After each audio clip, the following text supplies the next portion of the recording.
Welcome to 4 Quarter Lives, a podcast exploring the profound impact of longer, healthier, and more engaged lives, not only for ourselves and our couples, but also for companies and countries. In this Season 10 series, I'm exploring what happens when longevity hits higher ed and how universities are adapting, or not, to aging societies. I'm Avivah Wittenberg-Cox, and in this episode, I'm joined by Lindsey Beagley, Senior Director of Lifelong University Engagement at Arizona State University. Lindsey is at the forefront of developing lifelong universities, a concept that aims to transform higher education by offering continuous learning opportunities for individuals at every age and stage of life. Here we delve into how ASU is pioneering these efforts, from creating intergenerational learning environments to launching programs like the Mirabella community, which integrates a university retirement community directly into campus life. Whether you're passionate about education, intrigued by the possibility of midlife transition programs, or curious about the future of higher ed in a new demographic era, this episode points the way forward. So I'm Avivah Wittenberg-Cox, and on this week's 4 Quarter Lives, I'm delighted to welcome Lindsey Beagley, whose title is almost as interesting as what she's going to tell us. She is Senior Director of Lifelong University Engagement at Arizona State University. Welcome, Lindsey. Thank you so much, Avivah. I appreciate it. So today we're going to talk about kind of a new concept that you are a bit at the forefront of developing, which is lifelong universities, universities that might actually change the educational landscape for higher ed to actually offer us something at every age and stage of life, which should be quite interesting. But you talk about university design for longevity and the potential that universities really offer some new models for this age of longevity, maybe like a subscription or something that accompanies us over time. What are the key components of this? What are you dreaming of? What's the redesign that you would think would be ideal? Yeah, I think it's a redesign, right? It's a wholesale reimagining of how we think about higher education. Because typically we think about lifelong learning like it's an initiative, it's a program, it belongs in a school or center, but it doesn't impact the core business, the core educational mission of the university. And I think that this is a fundamental question of a college or university's purpose, and therefore it's a design question. And I'm not advocating for a burn it all to the ground, start from scratch approach. I think the good news is that this is already what colleges and universities do, right? They are designed to help human beings transition from childhood to young adulthood through learning experiences, through opportunities to try on new identities, to sample new ideas, to encounter challenging perspectives. And incidentally, we need all of those things to transition to subsequent life stages, from young adulthood to older adulthood, from older adulthood to elderhood. And so, in wonderful news, really the question is, how do we repackage or repurpose the assets, the learning offerings, the campus experiences that we already have, and expand those to learners who are not necessarily looking for a 4-year credential, but who still need all the things that universities do. And so I think about this analogy of an anchor institution, which are, things like libraries and hospitals and recreation centers that we all know we can access at any point in our life that we want to or need to.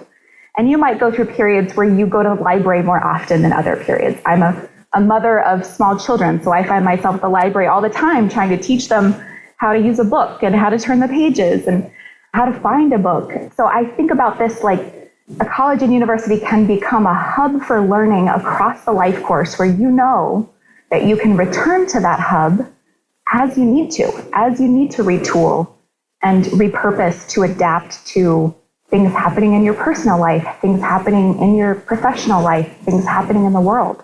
So I see this, I listened to this with great enthusiasm. And as an individual, I can imagine, wow, this is like extraordinary. You can have this familiar base and also familiar alumni community, a trusted brand, people that get you through different transitions.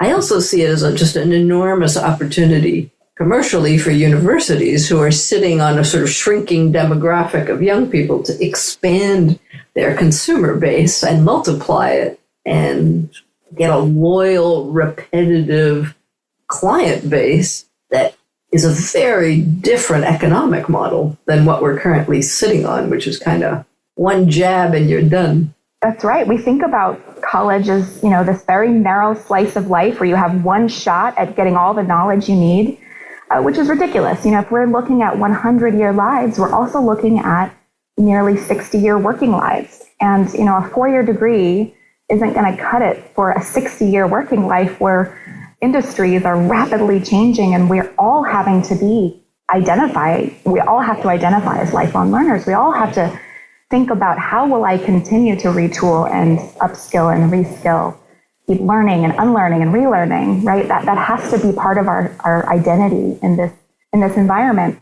And, typically higher education institutions talk about the enrollment cliff as if it's, a moment of despair, like it's a catastrophe that we could have never seen coming. Explain a bit with the enrollment. What does that mean? Not all of our listeners know what we're talking about when we talk about the enrollment cliff, which is terrifying universities across the globe. Absolutely. Yeah, we're at the precipice of this said cliff, which represents a marked fertility decline around about 2000, 2008, around the Great Recession. But realistically, fertility has been declining for decades. But it's really coming to a head because those babies born in 2007, or the would-be babies that would have been born in 2008, would now be at college age. And because they don't exist, because there are now fewer 18-year-olds than there ever was, colleges and universities who are only able to serve 18 to 25-year-old on-campus students don't have their market anymore. And so if they failed to adapt, if they failed to see that demographic shift coming, again, for decades and decades, then they're in a really tough spot right now. And we're seeing hundreds of them shutter because they're not willing to be as nimble as we need to be in order to evolve at this demographic shift, which we know concurrently includes the longevity boom. And I would say most colleges and universities think the longevity boom is irrelevant to what we do. But I would argue this is an enormous opportunity for colleges and universities that are willing to see it. And I think a lot of people outside of higher ed don't realize that I think the U.S. is a little ahead of this, how many universities are actually starting to shut because they don't have students coming in. So a huge issue. I'm your kind of ideal client. I keep going back to school. I love school. So I did my undergrad, I did my MBA, then I did my Harvard ALI at 60, and I had to go to 3 different institutions. But I can imagine that it might be really smart and really pleasant to be able to return to a familiar and much loved place. So Arizona State is kind of way ahead on this. You guys have been thinking about this, strategizing about it for some time. So can you walk us through the different elements that you've now developed and how they map across the life course? Yeah.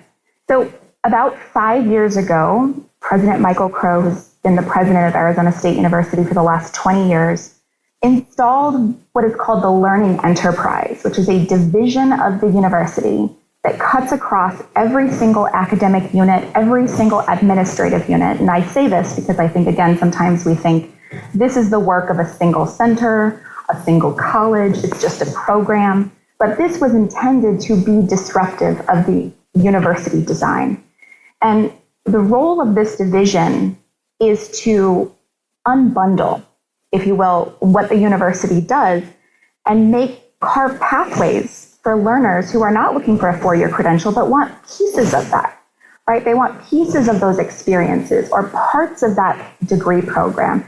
They don't want the whole thing. So imagine it's a product that we're sort of deconstructing and then creating a sense of belonging, communicating a sense of belonging for learners who are not traditionally aged students, but who have a desire, and I imagine you felt the same way as you found your way back to an MBA program. You were very clear about why you needed that degree at that point, but then later, you still wanted a university experience as you experienced Q3. I mean, you had different motivations at different points of your life to return to the university. It has to be designed with that very thing in mind. So what does that look like with regard to, the 4-quarter framework? Obviously, we accept that universities should be a part of the Q1 experience. That's standard.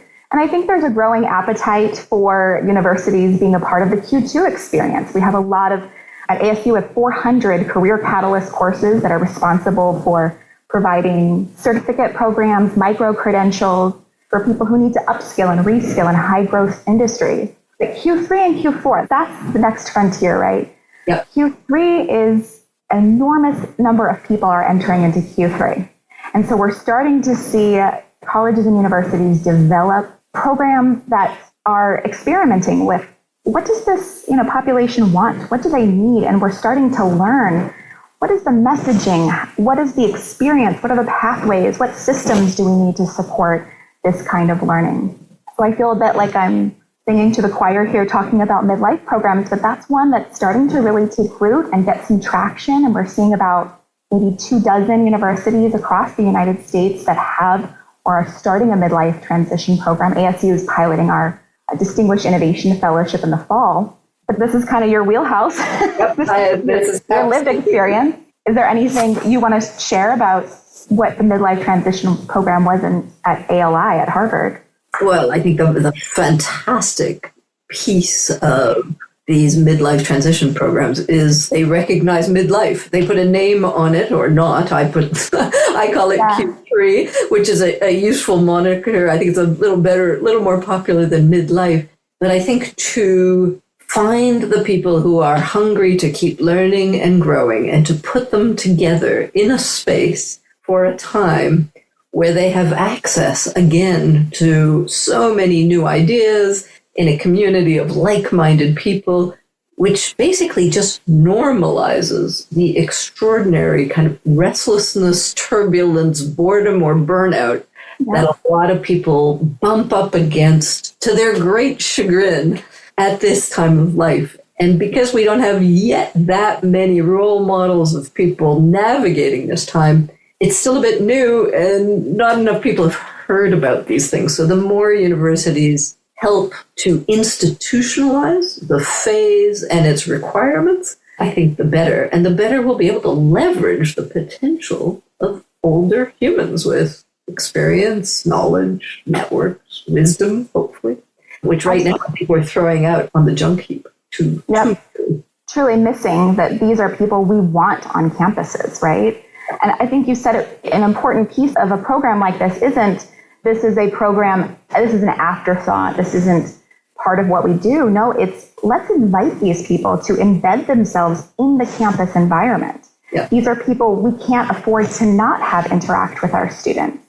And so that's a fundamental mindset shift that I think hasn't really taken root yet. It's not just about expanding to a new segment of learners. It's also about tapping this enormous reserve of human capital that our traditional age students desperately need to interact with.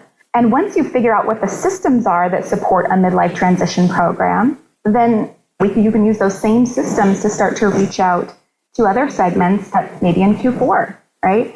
So I'm really excited about, so we see midlife transition programs as one model, but there are others, and I think we're starting to just scratch the surface. I don't think this is all that's out there. But for example, at ASU, we recently partnered with MEA, and I know that you interviewed Chip Conley recently. MEA has such extraordinary expertise in midlife learning and what people in midlife want to learn, how they want to learn it, and what is the messaging that resonates with somebody who is at this transition point. And so ASU partnered with MEA to create a pilot course where we're starting to experiment. Do midlife learners want to learn this kind of stuff at a university? Is that the right environment? So we developed a course called the Thriving in Your Empty Nest chapter. And think about it. Empty nesters just launched their baby birds into a university. And right, they have this concurrent, their kids are going through a life transition. Exactly, a parallel life stage. They are concurrently transitioning through their own life stage. So why doesn't the university leverage its assets to support both life transitions? And how can we lean on what MEA does really well, but also deploy it to all of the parents and family members that we're in contact with as they let go, right? As they learn to figure out what their identity is when it's not centered around their children. We have scholarly expertise in these topics. We have, exactly. a psychology department. We have human and family development. We can wrap scholarly expertise around what MEA does really well. So that's something I'm really excited about. And you can desegregate the generations and bring them together in intergenerational learning environments. Because until now we've been so siloed by age that I think we've lost a lot of that potential. Absolutely. And I would even argue maybe we've lost the skills to do it, right? We've lost the skills to relate to somebody at a different life stage. Young people can't imagine what their lives will be like in 4 decades, and older people have forgotten what it's like to be younger. And without those exposures, of course we live with rampant ageism. Of course we have stereotypes about one another because we really don't have those environments where we get that exposure. And because it's new, I think this is not the same Q3 and Q4 of our parents' generation. So you've covered Q1, Q2, the emergence of Q3, and I know you also are creating a whole new concept for Q4. So tell us a little bit, and this is another big innovation that ASU is behind. Tell us a bit about the Mirabella program. Yeah. Well, first of all, I want to say I love learning in Q4. I think I'm not in Q4. I'm squarely in Q2 myself. But I have the distinct privilege of watching Q4 learners every day. And what's magical about this is that this is the period of life when you are no longer mired in the pressures of your career, the demands of raising your family, or whatever the extrinsic motivators that had you at the university before. In Q4, it's really about the bold intellectual curiosities that may have been impractical to pursue when you were coming up in the world. This is the time when you have the headspace and frankly, the biological impulse to understand your legacy and to think about what the future will be like and caring about future generations. And so Q4 is such a pure form of learning, right? So learning for learning's sake and for learning for the love of learning. Yes. Curiosity, yep. Which is just such a beautiful thing to witness. So ASU 5 years ago, also at the time that Learning Enterprise launched, opened Mirabella at ASU, which is a university retirement community located right on the ASU Tempe campus. And it is a 20-story high-rise, so it visibly impacts the campus's landscape. It's an intentional symbol that, hey, things are changing, right? That this is not a campus just for 18 to 25-year-olds, that lifelong learners belong here. So what that means is a continuing care retirement community, which means the vast majority of the apartments in this community are independent living. They're gorgeous. There's no care or anything involved. But what it does have is healthcare floors baked into the building so that should the residents need additional care later in their life, they have those arrangements worked out already. They don't have to disrupt the lives of their adult children who live 2,000 miles away across the country, tied to their own mortgages and lives. And they get to move to their last home on their own terms. And typically people don't make this move until they have to, until there's a medical crisis or, they've had some brush with mortality, they lose a partner. But what's cool is that they are moving because they get the university access. It also has a formal relationship with the university that grants them a student ID card, which means they can go anywhere that students go. They get to audit classes. They get to go to arts and culture events, athletic events. They get the same tech support that students get. And they also get an invitation to embed themselves into the university in roles that uniquely tap into their aptitudes and skills. So we see them becoming project advisors and startup coaches and lab assistants and professional teaching assistants in classes. They volunteer at the Child Development Lab. They are pro bono program evaluators. They practice English with our international students. They review student theses. And this is the part that I think is the secret sauce of these models, is it's not just about extending these campus experiences to a new segment of learners. It's also about tapping all of the valuable experience and knowledge that they have.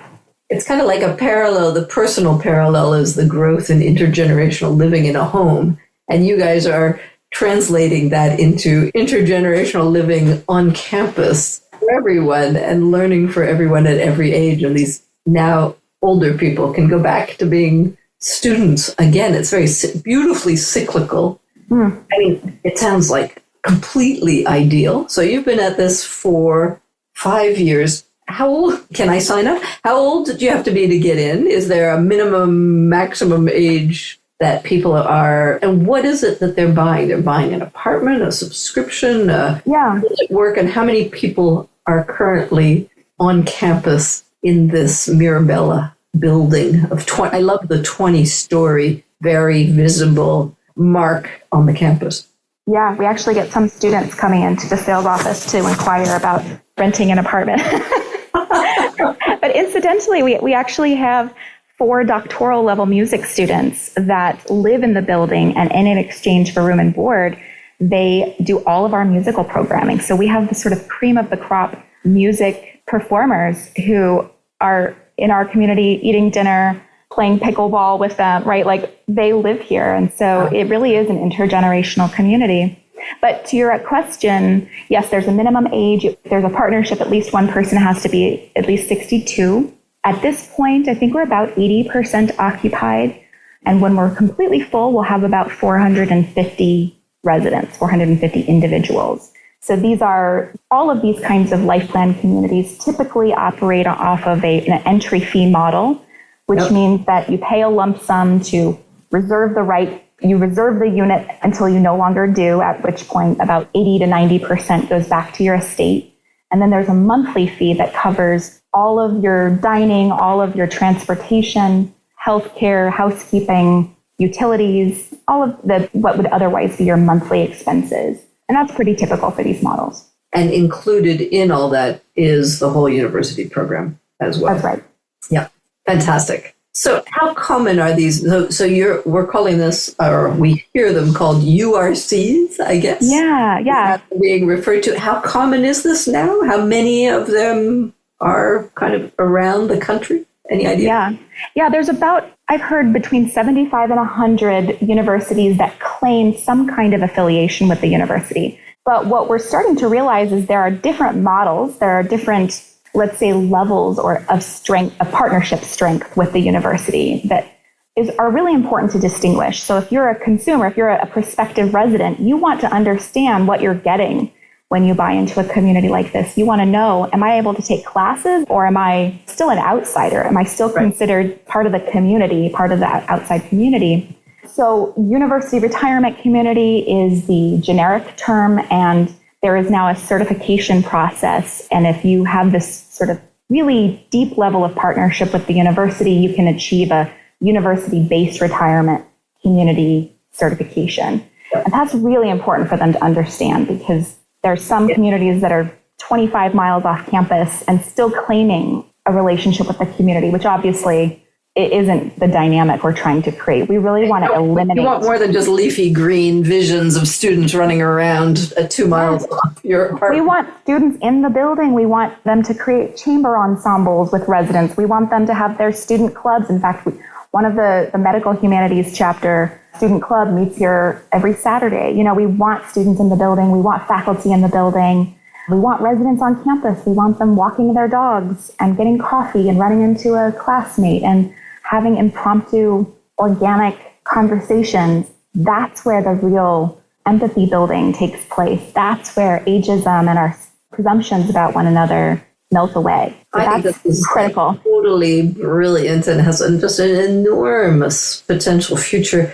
Is it mostly American, or have we heard of any European, Asian, global, anywhere else programs emerging? I loosely kind of keep track of these things and have heard that there are 2 Korean universities that have just signed on or plan to launch.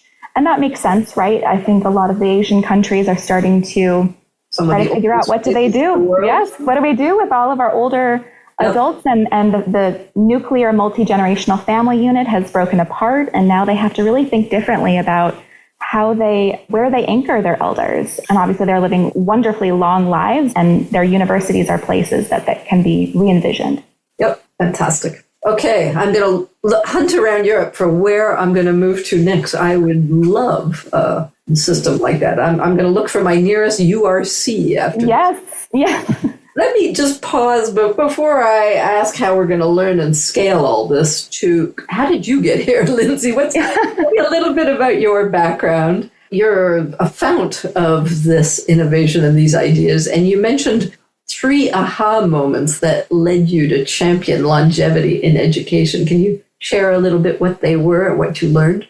Yeah, fair question. This is an odd place to be at the intersection of 2 unlikely industries, higher ed and senior living.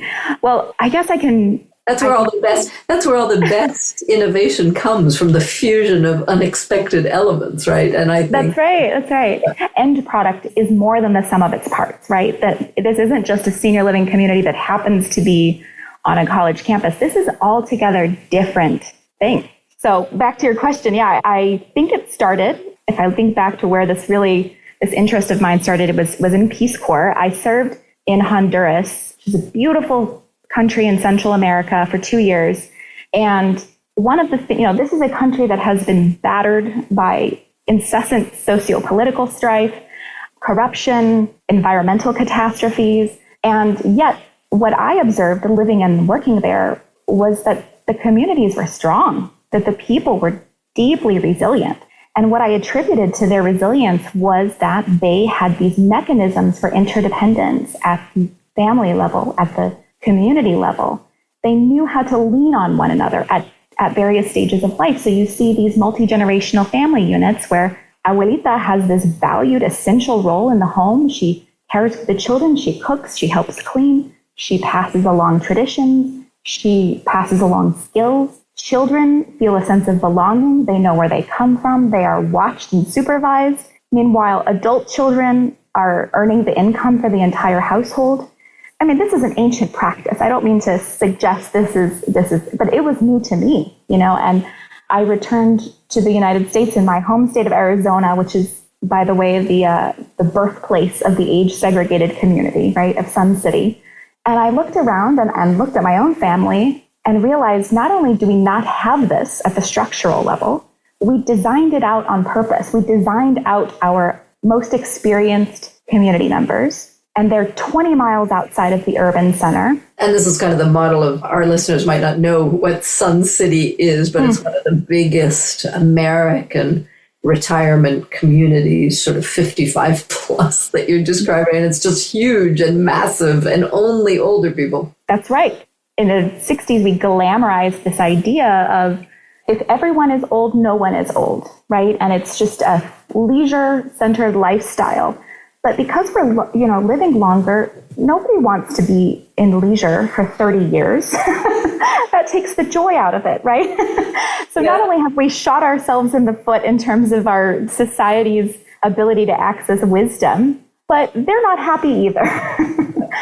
And so, I watched this happen, and I was, at the time, a graduate student at Arizona State and working there, and starting to realize that students are taking out exorbitant loan debt to cover their living expenses. Meanwhile, we have hundreds of thousands of older adults in Arizona who have big houses and lots of empty rooms, and they are increasingly growing isolated and lonely and depressed. We know that 90% of older adults in the United States want to age in place. They want to be in their homes and chosen communities. But that also comes with loneliness and isolation. And so I was starting to see these sort of concurrent problems from my vantage point at the university. And neither, people who worked in either field didn't really understand the other. And I thought, I might be the only one who can start to stitch generations back together. So I opened a home sharing agency that helped older homeowners in the metropolitan area rent out a room in their house to a college student in exchange for household chores and maintenance. And, realizing this is the final frontier of the sharing economy. This is the last thing we're comfortable with. We're comfortable with sharing our cars and our garages and our pools. But to share our homes while we're living in it is one step too far. And I would often get this pushback of, oh, what a great idea, but not for me. I value privacy. And space. Yep. Understandable. So I would do these focus groups with older homeowners to see, like, hey, what would it take for you to seriously consider this solution? And I was blown away by the answer that I got. I almost unanimously heard some version of, we love the idea of helping a student succeed. And I thought I was going to hear, we would love a few extra $100 a month because we're on fixed incomes, or gosh, I can't do the yard work by myself anymore. I would love for some help with that. It wasn't about their needs. It was about the fact that they felt they had so much more to give, and there weren't pathways for them to be useful in the community. They weren't recognizable, coherent roles for them. This was paradigm shifting for me, Avivah. I left feeling like we have it all wrong. We don't know what we have here. And we are missing a serious opportunity to engage these folks in meaningful roles. And that's when Mirabella at ASU was breaking ground. And I think at the time there was this idea that this would be a lifelong learning community. And I thought, oh, no, this could be so much more. Yep. This could be a place where people not only find themselves in Q4 and really have this wonderful opportunity to reflect and think about their legacy and dive into those questions of intellectual curiosity, but also connect with our students and give them the same thing that Abuelita in the multi-generational household was giving to her children. And that's how we crafted Mirabella.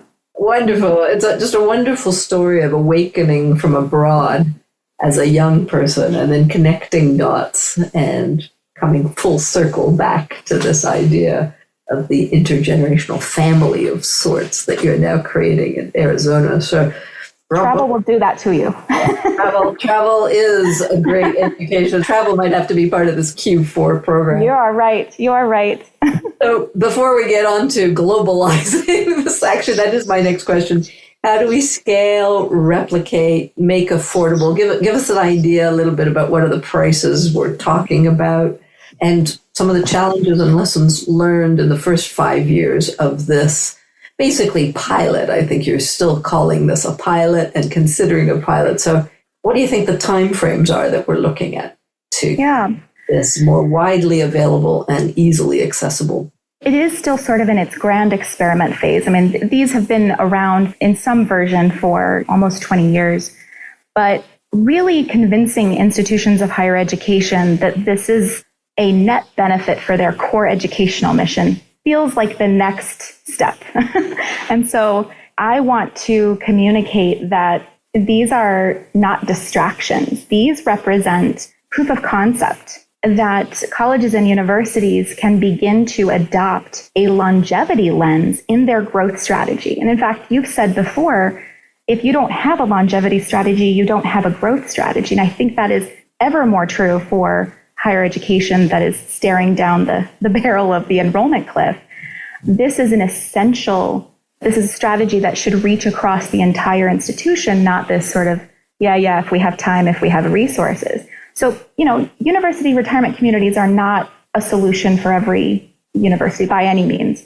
To do them well, you have to have that proximity. You want to eliminate the real or perceived barrier between who belongs and who's a student, who's a learner, you want to eliminate that. So if you can't do that, I don't think a university retirement community is the right solution. However, every university has strengths and learning offerings and experiences that are desirable to learners in Q3 and Q4. So it's a matter of looking at your own institution and thinking, what do we have here that we can unbundle and create these touch points with our older learner segment? And how do we craft messaging that says, hey, you belong here too, that we're a place for you too? And that's a mindset shift in my sector. So when we talk about scaling, we're talking about entire mindset. Yeah, on which you've started. So maybe we could talk a little bit about just how important executive leadership is. You talked about President Crow, who's been there. I think it helps to have a very long-serving 20-year president in place. A lot of universities may not have that, especially these days where we're getting rid of a lot of presidents. And I'm curious, you wrote a really powerful article with my colleague Simon Chan that we'll put in the link to the show notes, published in the Journal of Higher Ed, trying to get this message out. How key is that to convince the people running the business side of these institutions? Yeah, essential. I mean, it was written with highly under-resourced, harried, tremendously stressed executive in mind. And understandably, there are so many forces and so many political, social pressures on leaders of higher education institutions right now. You don't see long tenures of these positions. And I think our message is do not despair. This is a wonderful opportunity. This is a wonderful moment for colleges and universities that are willing to be nimble, for those institutions that are willing to accept the idea that universities can be entrepreneurial. They can adapt and meet a gap in the market. And so in our context at Arizona State, President Crow has been our president for 20 years, and he has long been transforming the university to an institution that is inextricably tied to the community. So if the university is successful, then the community is successful. And the community is changing, and we know that. We know that in less than a decade, there will be more people over the age of 65 than under 18. That has fundamental implications for the purpose and the mission of the university. That takes executive level buy-in to embrace that.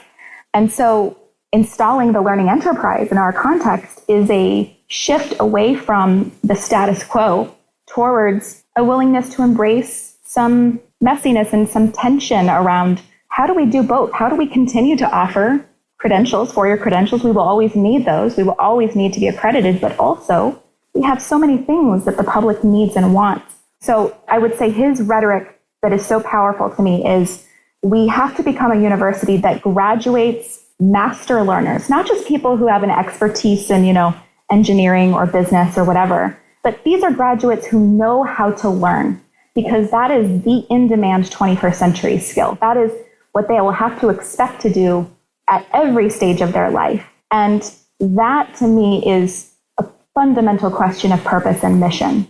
And what a wonderful, if you've got an 86-year-old in your Spanish 101 class, what a better way to be reminded that, hey, guess what? When you graduate, learning is not stopping. When you get that job, your learning has not stopped. When you retire, your learning has not stopped. What a wonderful model. Absolutely. I could not be more enthused about this trend, what ASU is doing, how you're leading the show, how you and President Crow are framing and communicating this. So bravo to all of that. I think it's a real inspiration of a complete rethinking of when higher ed is positioned in our lives and that it never stops. So thank you so much for sharing. I'm super inspired by this. And maybe just end with, give me your best bet of what we're going to look like in universities in a decade. Because Arizona is interestingly kind of a little foretaste of the world. It's getting older faster because people are retiring there, because birth rates are low. So your state, Arizona, is actually an interesting symbol or preface of what's to come. What do you think the general American university landscape will look like? Well, I'd like to think that we learn to relate to one another a lot better than we do today. I think we are pushing up an age-old but very stale narrative that there is such a thing as generational theory, and maybe that's part of that is true, that we recognize, people born at different times have different life experiences, but also there's so much that we can relate to one another on. And I think the three things that I think about that really bridge generations, universities have in spades: music and the arts, right? If you're 18 or 80, it doesn't matter. If you love jazz, it does not matter how old you are. Learning. If you and I are both learning about AI and trying to understand how everyday life is going to change in our future, we're both learners, right? And then social impact. if you and I care about climate action, age is irrelevant. Our mission is our goal. And those things universities have in spades. So I'd like to see generations rally around those things, which can be done in the campus environment. So I like to think that we'll find one another. Well, and you're also, and we'll conclude on this, my last question, you're also the hub of the age-friendly university concept and system, which reunites how many universities around the world who I hope will be learning from your experimentation. Yes, the Age-Friendly University Global Network is a network of about 100 universities all over the world that have subscribed to 10 principles of age-friendly universities, of intergenerational connections, of opening up the core business of the university to older adult learners. So you can find that on afugn.org and become a member, or even just hang out, in our events and learn how other universities are operationalizing these ideas. We will, and we'll put those links because they started in Ireland. That was the old hub of that initiative. Yeah. I think there are 10 really inspiring principles, which I think have some really interesting carryovers for other organizations, businesses, corporations could learn, I think, from some of those principles as well. So, Lindsey, to all you're doing, we will keep tabs on you and communicate widely and revisit you in a couple of years to see how the progress is going and just dial up the noise on all these great ideas. Thank you so much for taking the time to inspire us and show us the way forward. I love it. Let's do it. Thank you so much, Viva. I appreciate it. For more thinking about the impact of our 4-quarter lives, you can read my column at Forbes and subscribe to my Elderberries newsletter on Substack. Let's design lives that aren't just longer, but better.